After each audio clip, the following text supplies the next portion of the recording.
اليوم عندنا تحدي بين رحمن وعلي، وراح نسوي التحديات ونروح نشوف التحدي. 3 علي اتحداك انه تاكل هاي الكيناي اللي بعدها ما مستوي. تاكلها كلها. طيبه هي اصلا. كلها. يلا ما تنوي. كلها حيل. لحم. ما تشرب وراهم. لحم.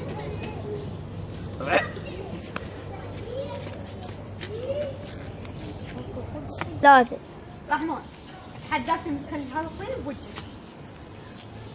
انا بالحشره.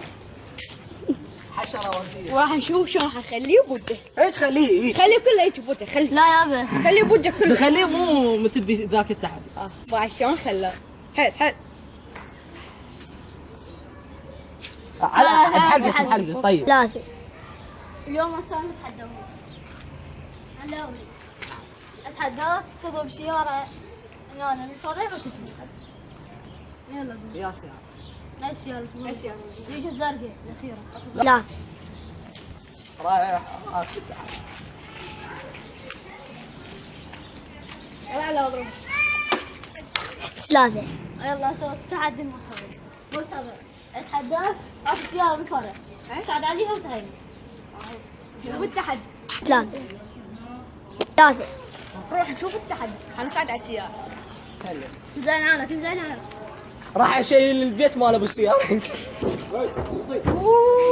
3 هسه انا راح اتحدى مرتضى واتحدى الرحمن.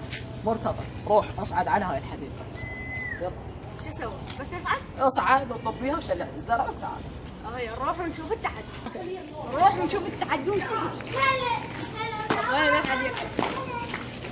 هذا الورشة اللي احنا. كلها لا. سنة. لا صبان هاي لا، كل من هاي كل من هاي. 3 هسه نرجع للتحديات. او عبد الرحمن اتحداك تدق باب ها وتطفر اي باب يعجبك بالفرع. يلا شوف التحدي. هاي الباب راح ادق حيل بعد 3 إلى هنا تنتهي الحلقة من هذه اليوم أصدقائي. إذا عجبك الفيديو سووا لايك، إذا ما ما عجبك عجبكم سووا ديسلايك. يلا